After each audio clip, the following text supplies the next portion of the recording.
Good morning, friends. Welcome to all of you in this lectures.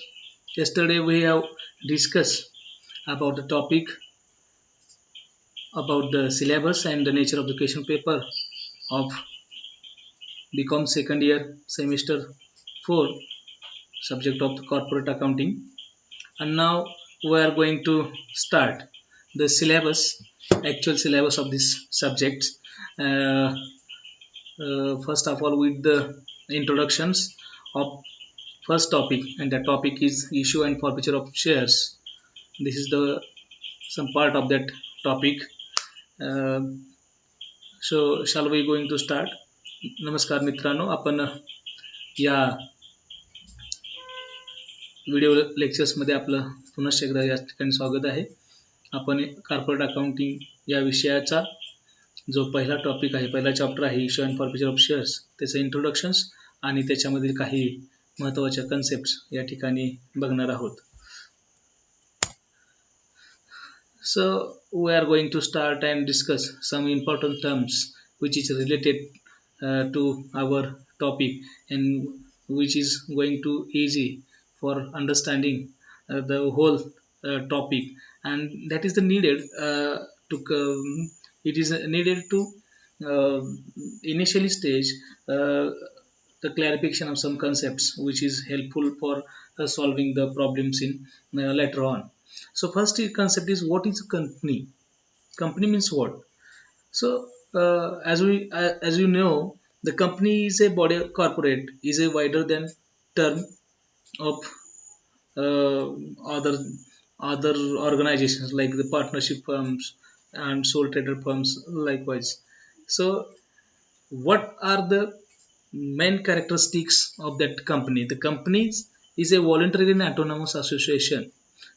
Voluntary means what? Voluntary means, uh, as you know, the the owner of the company is shareholders, and shareholders are invested their money voluntarily and uh, in this organization. The second part is autonomous association. Autonomous association means what? Autonomous means a company, a organization, a group of people. It is uh, controlled itself rather than others, and they can make their decision own. They can uh, uh, run their organization as you own. That is called the autonomous association, and that is the first characteristic of company. Second part is capital divided in shares. You know, the capital provided by the company to the company for shareholders, and it is divided in small part of every shares, and that shares that small part is called the shares. Third point is artificial persons. Like the natural persons, company can enjoy their what we say their right, or they can trade, they can signature, they can purchase anything, they can sell their like natural persons, because it is a person, artificial person, created by law, created by company law, as per the company law 2013. Third point is transferability of shares. You know, the transferability of shares means what? Any shareholder of the company can sell their shares in open market through the SEBI or Nifty or Bombay Stock Exchange. You know, if the company is registered in that stock exchange, or other way we can say that the transferability means what? Any shareholder can sell their shares in secondary market. Uh, Third, last point is legal. Legal, we can legal entity. Legal entity means what?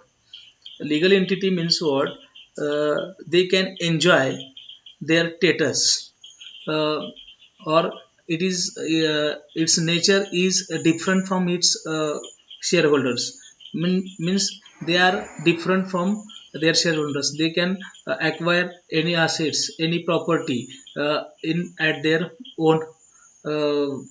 at their own name. Like you can say any company having some this and this property, because they have a legal entity. That's why they can enjoy their uh, nature. मित्र हो, या ठिकाणी पहिली जी concept आहे ती company. Company ही मूळतः आपण ज्या इतर व्यवसायाचे प्रकार बघतो त्याच्यामध्ये एकल व्यापारी असेल किंवा भागीदारी संस्था असेल, याच्यापेक्षा थोडीशी वाईडर किंवा थोडीशी मोठी असणारी ही संकल्पना आहे. आणि याच्यामध्ये त्यांची काही वैशिष्ट्य आपण बघितल्यानंतर कंपनीचं स्वरूप आपल्या या ठिकाणी लक्षात येईल. त्याच्यामध्ये पहिलं आहे व्हॉलंटरी आणि ऑटोनॉमस असोसिएशन. व्हॉलंटरी म्हणजे स्वेच्छेनं या ठिकाणी कंपनीमध्ये येणारे जे भागधारक असतात, जे शेअर होल्डर असतात, ते त्यांचा पैसा जो आहे तो स्वतःच्या इच्छेनं किंवा त्यांच्या स्वइच्छेने या ठिकाणी गुंतवत असतात. दुसरा जो ऑटोनॉमस असोसिएशन ज्याला आपण म्हणतो, की या ठिकाणी कंपनीची चालत असते, ती कंपनी स्वतःच्या, ज्याला रुलिंग म्हणतो, किंवा कंपनीचा जो कारभार आहे ते कंपनी स्वतःच्या मताने किंवा कंपनीच्या स्वतःचं घटनापत्रक आहे त्याच्यामध्ये नमूद केलेल्या काही घटनापत्रकाच्या नियमांना, अटीला धरून आणि कायद्याच्या ज्याला आपण कायद्याच्या चाकूरमध्ये राहून तो काय करत असते की व्यवसाय करत असते. दुसरा भाग त्याच्यामध्ये कॅपिटल डिवायडेड इन शेअर्स. कंपनीचं जे भाग भांडवल आहे, कॅपिटल आहे, ते छोट्या छोट्या भागामध्ये काय केलेलं असतं, विभागलेलं असतं, म्हणून त्याला कॅपिटल म्हणजे हे कॅपिटल डिवाइड इन शेअर्स हे त्याचं एक वैशिष्ट्य आहे. आणि आर्टिफिशियल पर्सन, जसं एखादा व्यक्ती आपल्या नावे एखादी प्रॉपर्टी घेऊ शकतो, एखादा व्यवसाय करू शकतो, त्याला आपण नॅचरल पर्सन म्हणतो. त्या पद्धतीने कंपनी आपल्या नावानं एखादी प्रॉपर्टी धारण करू शकते. याचं कारण असं आहे की कंपनी ही कायद्याने निर्माण केलेली व्यक्ती असते, त्याला आपण ॲन आर्टिफिशियल पर्सन असं म्हणतो, क्रिएटेड बाय लॉ. आणि ते याच्या आधी या ठिकाणी आपल्याकडे कंपनी कायदा जो होता तो 1956 होता. आता त्याच्यामध्ये अमेंडमेंट झालेले, त्याच्यामध्ये सुधारणा झालेल्या आणि नवीन कंपनी कायदा जो आहे 2013चा तो लागू या ठिकाणी झालेला आहे.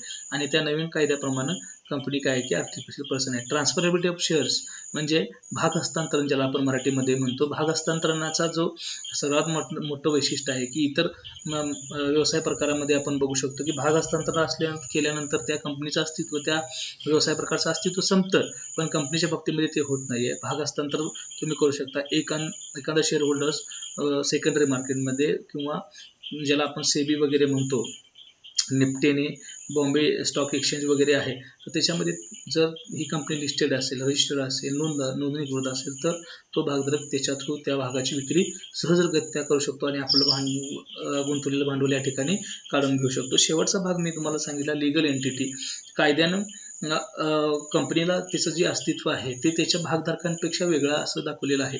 म्हणजे तुम्हाला इतर व्यवसायाच्या प्रकारामध्ये तुम्ही पाहिलं आहे FYBCOMच्या वर्गामध्ये असताना की पार्टनरशिप फर्म आणि त्याच्यामध्ये असणारे त्याचे सदस्य हे एकच होते, किंवा सोल ट्रेडर ज्याला म्हणतो आपण, एकल व्यापारी, त्याच्यामध्ये त्याचा व्यावसायिक आणि तो हा एकच असलेला आपण दिसून येतो. पण या ठिकाणी कंपनीच्या बाबतीमध्ये असं दिसून येत नाही. कंपनीच्या बाबतीमध्ये लिगल एंटिटी आहे, त्याच्यामुळं भागधारक आणि कंपनीचा भागधारक असेल आणि कंपनी हे दोन वेगळे भाग आहेत. त्यामुळे कंपनीचा भागधारक आज असला काय नसला काय तर कंपनी ती पुढं चालूच राहत असते.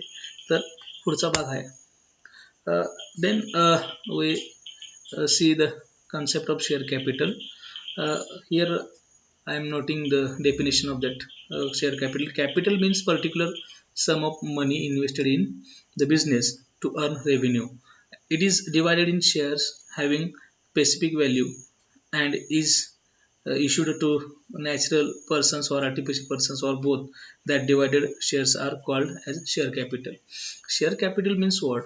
It is the invested amount of the shareholders, by the shareholders in the business, and for what? For getting money, for earning something from that.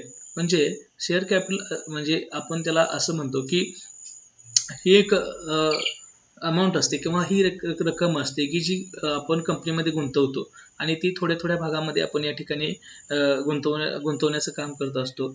आता हे जे थोड्या थोड्या भागामध्ये जे विभागलेलं भाग भांडवल आहे त्या सर्वाला एकत्रित आपण शेअर कॅपिटल असं म्हणतो. आणि हे शेअर कॅपिटल आपण म्हणजे एखाद्या व्यक्तीला विकत असतो किंवा एखाद्या आर्टिफिशियल पर्सनला म्हणजे बँकेला म्हणा किंवा कोणत्या कंपनीला हे विकत असतो किंवा इतर सर्वांना आपण या ठिकाणी विकतो, त्याला शेअर कॅपिटल असं आपण म्हणतो.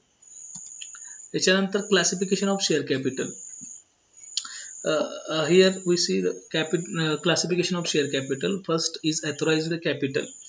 Uh, Generally speaking, it is also known as a register or nominal capital. It is a register in the memorandum of the company. When a company going to form, that time there is a need to form a memorandum, and in that memorandum there is a specifically mentioned that how much capital uh, of that company is going to uh, mm, uh, uh, what we say going to acquire. म्हणजे याच्यामध्ये authorised कॅपिटलला, ज्याला आपण मराठीमध्ये अधिकृत भांडवल असं म्हणतो, त्यालाच आपण रजिस्टर किंवा नाममात्र भांडवल असं सुद्धा मराठीमध्ये म्हणतो. आणि कंपनीचे जे घटनापत्रक असतं, ज्यावेळेला कंपनी एखादी स्थापन होत असते त्यावेळेला त्या घटनापत्रकामध्ये ती कंपनी तिच्या आयुष्यामध्ये कितीपत म्हणजे अप्पर लिमिट ज्याला म्हणतो की कितीपत भांडवल या ठिकाणी उभा करेल, त्याला आपण काय म्हणतो की अथॉराइज्ड कॅपिटल असं म्हणतो.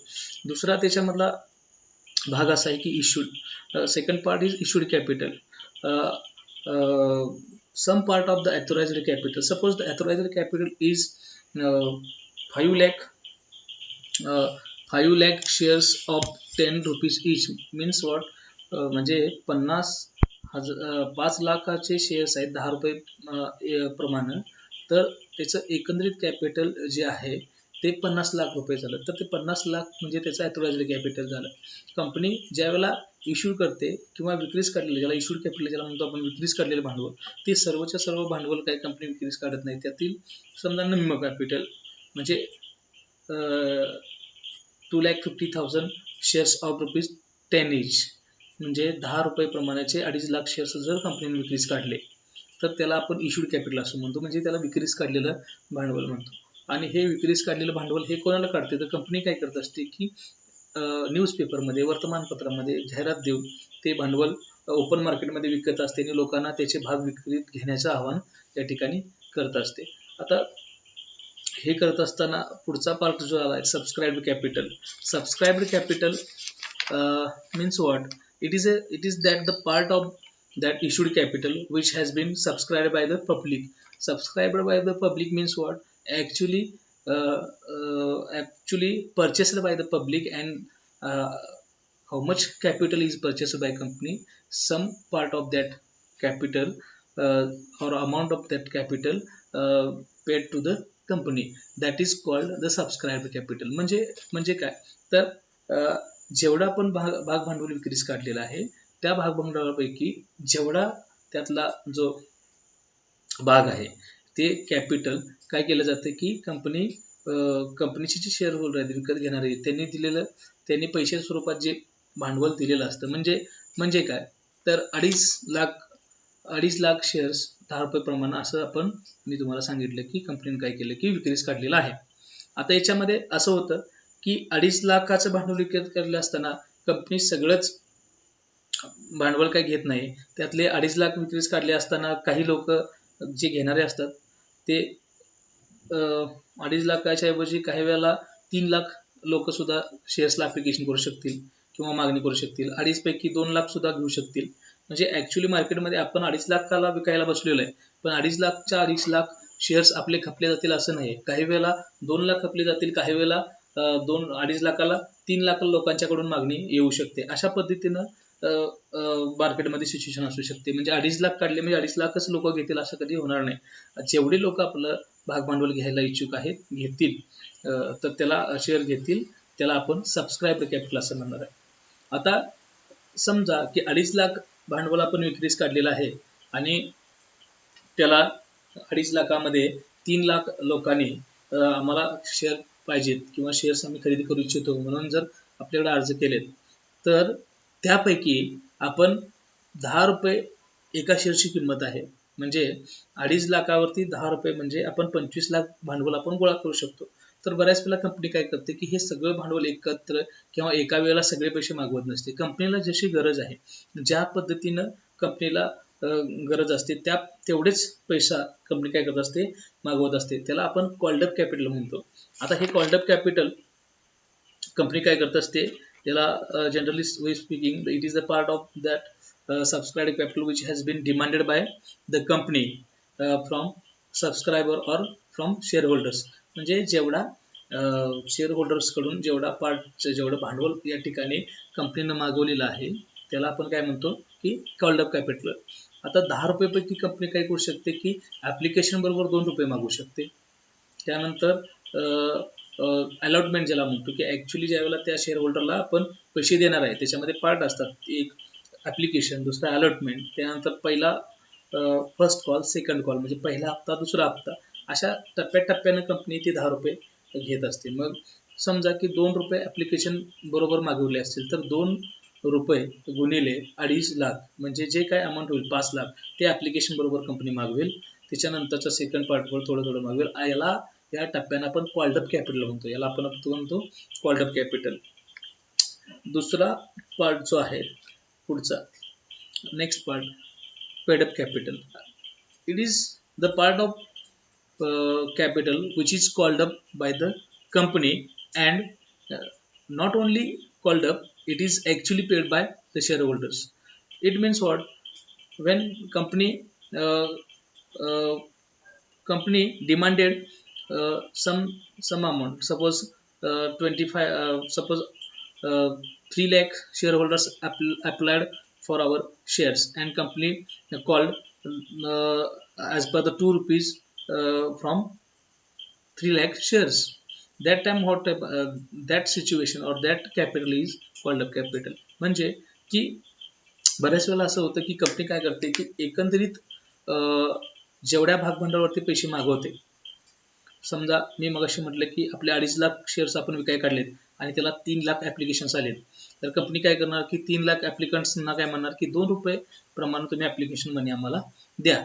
मग ज्यावेळेला एखाद्यानं इच्छा दाखवली असेल की आम्हाला शेअर्स पाहिजे, पण ज्यावेळेला ॲक्च्युली तेवढे शेअर्सचे पैसे दिलेत असं होणार नाही, किंवा कदाचित ॲप्लिकेशनचे पैसे देतील पण पुढच्या टप्प्याचे जे पैसे असतात त्याला आपण अलॉटमेंट म्हणतो, ज्यावेळेला शेअर्स दिले जातात त्या टप्प्याचे जे पैसे आहेत ते कदाचित दिले जाणार नाहीत, किंवा पुढल्या कॉलचे पैसे आहेत, पुढल्या हप्त्याचे पैसे आहेत ते कदाचित दिले जाणार नाहीत. म्हणजे जेवढे एकूण पैसे वसूल होतात किंवा जेवढे दिले जातात त्याला आपण पेड अप कॅपिटल किंवा वसूल झालेलं भागभांडवल असं म्हणतात. And last part is reserve capital. A company may determine by a special resolution that resolution is the some part of their authorized capital they may keep the reserve or uh, for what situation, when the company is going to wind up, that time they needed some money for winding up or for settlement of their obligations, and that part of capital is called reserve capital. त्याला आपण असं म्हणू शकतो की company काय करते की एक रिसोल्युशन पास करते, आणि तो रिसोल्युशन म्हणजे एक ठराव पास करते की आपल्या एकूण अथॉराइज्ड कॅपिटल किंवा एकूण आपलं कॉल्ड अप कॅपिटल आहे त्यापैकी काही भागभांडवल आपण शिल्लक ठेवायचं. ते कशासाठी की ज्यावेळेला कंपनी वाइंडिंग अपमध्ये जाईल, म्हणजे कंपनी ज्यावेळेला बंद पडण्याच्या अवस्थेमध्ये येईल त्या अवस्थेमध्ये ज्यावेळेला कंपनीला आपली देणी देण्यासाठी आपल्याकडे पैसा असावा, म्हणून त्यावेळेचे काही भागभांडवल आपण मागवण्यासाठी जे शिल्लक ठेवलं जाईल त्याला आपण रिझर्व्ह कॅपिटल असं म्हणतो. तर त्याला ते भागभांडवल आहे ते त्यावेळेला आपण मागवू शकतो, त्याला रिझर्व्ह कॅपिटल असं म्हणतात. नेक्स्ट पार्ट जो आहे तो shares. shares, meaning of the shares of a company is one of the unit which definite face value into which the capital of a company is divided. It means it is the one small unit of share capital it is divided by their face value. Suppose if the equity share capital of a company is 5 lakh rupees and it is divided into 5,000 units of rupees 100 each, then that one unit of 100 is a share of that company. Means what? जर समजा एका कंपनीच्या share capital मधलं एक जे unit आहे त्याच्या face value म्हणजे दर्शनी मूल्य, त्या दर्शनी मूल्याप्रमाणे दाखवणारं एक जी युनिट आहे त्या एक युनिटला किंवा एका भागाला आपण शेअर्स म्हणतो. इथं मी तुम्हाला उदाहरण देऊन सांगितलेलं आहे की शेअर कॅपिटलमध्ये 5 लाखाचे समजा एखाद्या कंपनीचं जे शेअर कॅपिटल आहे किंवा भाग भांडवल जे आहे ते 5 लाख रुपयेच आहे आणि ते आपण 5,000 भागांच्या मध्ये म्हणजे 100 रुपये 100च्या 5,000 भागांच्या मध्ये जर आपण विभागणी त्याची केली तर त्या एका भागाची किंमत 100 रुपयेच्या एका भागाला आपण काय म्हणणार, त्या कंपनीचं शेअर्स असं म्हणणार. लक्षात येते. त्यानंतर आता या शेअर्सचे काही प्रकार पडतात. According to section 43 of company act 2013, the share capital of the company is divided into two parts, that is the equity shares and preference shares. आता इक्विटी शेअर्स आणि प्रेफरन्स शेअर्स या दोन भागांच्या मध्ये काय होतं की कंपनीचे जे शेअर्स कॅपिटल आहे त्या शेअर्सचे दोन प्रकार पडतात, एक इक्विटी आणि एक प्रेफरन्स शेअर्स. आता इक्विटी शेअर्स आपण कशाला म्हणतो तर इक्विटी शेअर्स मध्ये generally the equity shareholders are the owner of the company. We call it ordinary shares also. आता आपण त्याला ऑर्डिनरी शेअर्स किंवा सर्वसाधारण शेअर्स सुद्धा म्हणू शकतो. Equity shares holders, there is some characteristic or some characteristic of that shareholders. They are the owner of the company. Equity shareholders are the owners of the company. They have voting right. They vote their they have the voting rights. They have no preferential rights for getting the dividends or when the company going into the winding up, and that time the getting their capital money or their money invested in the firm, they have that time they have the company not giving to preference to them. म्हणजे बऱ्याच वेळेला जर कंपनीचे share holders काय असतात तर त्याचे मालक असतात इक्विटी शेअर होल्डर धारक, आणि दुसरा भाग त्याच्यामध्ये असा आहे की वोटिंग राईट्स, त्यांना त्याच्यामध्ये वोटिंग राईट्स असत नाही आहे, म्हणजे वोटिंग राईट्स असतो, मतदान करण्याचा अधिकार असतो त्या कंपनीच्या त्याला आपण कार्यकारी मंडळामध्ये निवडून जाण्याचा अधिकार असतो, व्यवस्थापन मंडळामध्ये जाण्याचा अधिकार असतो, संचालक मंडळामध्ये जाण्याचा अधिकार असतो. दुसरा भाग त्याच्यामध्ये की त्यांना प्रेफरन्शियल राईट नसतो. ज्यावेळेला कंपनी तोट्यात जाईल किंवा कंपनी वाइंडिंग अप मध्ये जाईल त्यावेळेला त्यांचे जे गुंतवलेले पैसे असतात ते दिले जात नाहीत. बाकीचे जे काही क्रेडिटर्स असतात, प्रेफरन्स शेअर होल्डर असतात, त्यांचे पैसे दिल्यानंतर त्यांचे पैसे त्या ठिकाणी दिले जातात, म्हणून त्यांना वोटिंग राईट्स असत नाही आहे. दुसरा भाग त्याच्यामध्ये आहे नो कम्युनिटिव्ह राईट्स. आता cumulative rights means what? Cumulative rights means cumulative means what? When suppose a year's company cannot earn any profits, that time generally speaking what happen, why shareholders invest their money in company? Because they want to returns, and returns in the form of dividends. If the company earn profit, that time they getting the dividends. Otherwise, if the company are not getting the profit, earn the profit, they can't get their dividends. In that situation, in that case, if once year or if the company once year in going to loss, that time they lose their dividend. They cannot write or they cannot claim their dividend in next year or accumulated years. That is called the no cumulative rights. म्हणजे मला असं म्हणायचं आहे याच्यामध्ये की कंपनीमध्ये आपण पैसे का गुंतवतो, तर कंपनीमध्ये मिळणारा जो लाभांश आहे त्या लाभांशाच्या मिळणारे जे पैसे आहेत ते लाभांशाच्या रूपामध्ये मिळणारे पैसे जे आहेत ते आपल्याला मिळावेत किंवा त्याच्या माध्यमातून आपल्याला नफा व्हावा म्हणून एखादा भागधारक त्या कंपनीमध्ये पैसे गुंतवत असतो.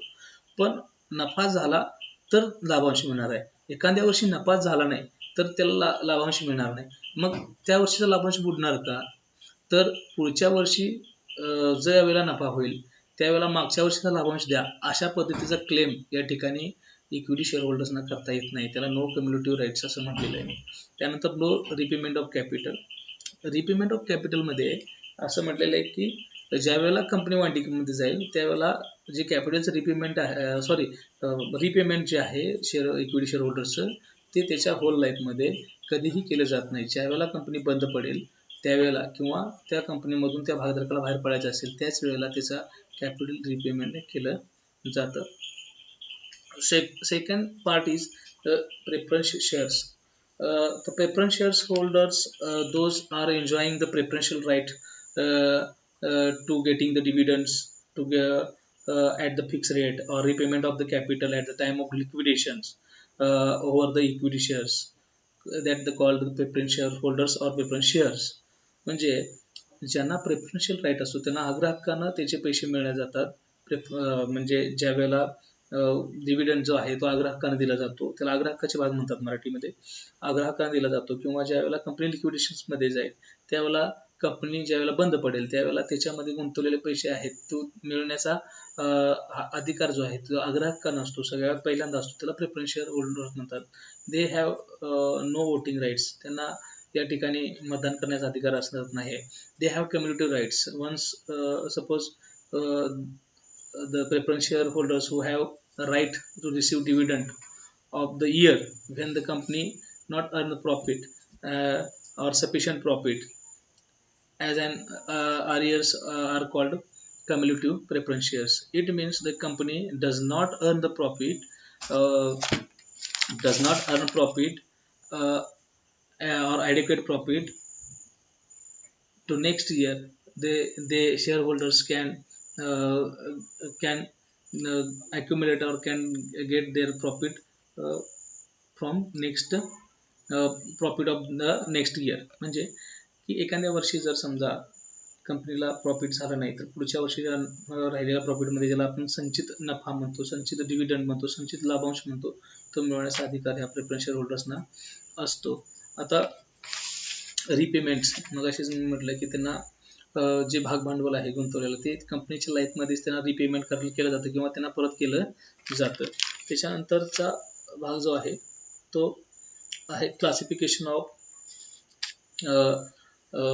Preference shares. प्रेफरन्स शेअर्सचे काही भाग पडतात, त्याला मग कम्युनिटिव्ह नॉन कम्युनिटिव्ह म्हटलं, ज्यामध्ये तुम्हाला मी सांगितलं कम्युनिटिव्ह म्हणजे एखाद्या वर्षी जर कंपनी आणि preference share cumulative preference shares holder आहे, जर एखाद्या वर्षी जर नफा झाला नाही तर त्याला लाभांश त्या वर्षीचा बुडणार नाही, तर त्याचा पुढच्या वर्षीच्या नफ्यामधून मागच्या वर्षीचा लाभांश आणि त्या वर्षीचा लाभांश असे दोन्ही लाभांश त्याला दिले जातील किंवा दोन्ही वर्षाचा डिव्हिडंड त्याला जाईल. तर अशा याला कम्युनिटिव्ह प्रेफरन्स शेअर्स म्हणतात. आणि नॉन कम्युनिटिव्ह प्रेफरन्स शेअर्समध्ये त्या मागच्या वर्षीचा ज्या वर्षी कंपनीला नफा होणार नाही, सफिशियंट नफा होणार नाही, पुरेसा नफा असणार नाही, त्या वर्षीचा लाभांश त्या कंपनी त्या शेअर होल्डर्सचा जो काय आहे तो काय वेळेला जाईल की बुडला जाईल, त्याला आपण नॉन कम्युनिटिव्ह प्रेफरन्स शेअर्स म्हणतात.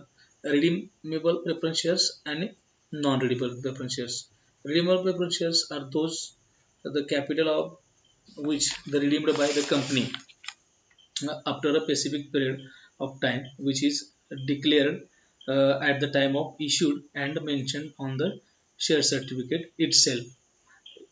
It means what? म्हणजे काय की रिडीमेबल प्रेफरन्स शेअर्समध्ये त्याला रिपेमेंट ऑफ प्रेफरन्स शेअर्स म्हणतात. म्हणजे रिडीमेबल प्रेफरन्स शेअर्स म्हणजे एका ठराविक कालावधीनंतर किंवा एखाद्या ठराविक टप्प्यावर कंपनी काय करत असते की त्यांच्याकडून जे घेतलेलं शेअर कॅपिटल आहे ते टप्प्याटप्प्यानं परत देत असते. आणि ही गोष्ट कंपनीने काय केलेली असते की ती त्यांच्या शेअर सर्टिफिकेटमध्ये मेन्शन केलेली असते की एखाद्याचं प्रेफरन्स शेअर्स आहे ते आम्ही 5 वर्षामध्ये किंवा 10 वर्षामध्ये टप्प्याटप्प्यानं थोडं थोडं आम्ही काय करू परत करू. त्या गोष्टीला आपण रिडीमेबल प्रेफरन्स शेअर्स म्हणतो. आणि नॉन रिडीमेबल प्रेफरन्स शेअर्समध्ये म्हणजे कंपनी असे जे शेअर्स आहेत ते परत करत नाही, तर ते लाईफ टाईममध्ये आपल्याकडेच ठेवते आणि ज्यावेळेला कंपनी बंद पडेल त्यावेळेला ती परत देण्याचं काम करत असते किंवा लिक्विडेशनमध्ये गेल्यानंतर कंपनी बंद पडल्यानंतर दिलं असतं, त्याला नॉन रिडीमेबल प्रेफरन्स शेअर म्हणतात. नेक्स्ट पार्ट आहे पार्टिसिपेटिंग आणि नॉन पार्टिसिपेटिंग प्रेफरन्स शेअर्स. त्याच्यामध्ये participating is used to denote the participation in the surplus profit of the company and participation in the management and decision making or after some time they can convert their shares into preference to ordinary shares or equity shares. ज्याला आपण असं म्हणू शकतो की participate म्हणजे ज्या कंपनीचं surplus profit येतं. सरप्लस प्रॉफिट म्हणजे काय?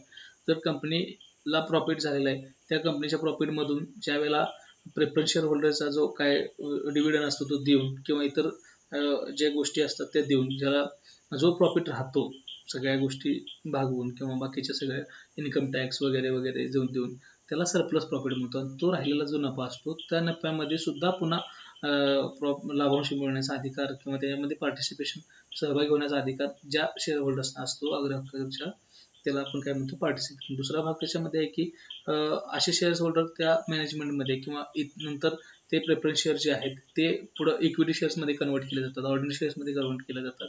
अशा अधिकार असणाऱ्या प्रेफरन्स शेअर होल्डर्सना आपण काय म्हणतो पार्टिसिपेटिंग प्रेफरन्स शेअर्स म्हणतो. आणि नॉन पार्टिसिपेटिंग प्रेफरन्स शेअर्समध्ये अशा प्रकारचा सरप्लस प्रॉफिटमध्ये सहभागी होण्याचा ज्यांना अधिकार असणार नाही किंवा त्याचा काही त्याच्यामध्ये संबंध असणार नाही अशा शेअर होल्डरना प्रेफरन्स शेअर होल्डरना काय म्हणतो की non participating preference share holders किंवा शेअर्स असं पण या ठिकाणी म्हणतो.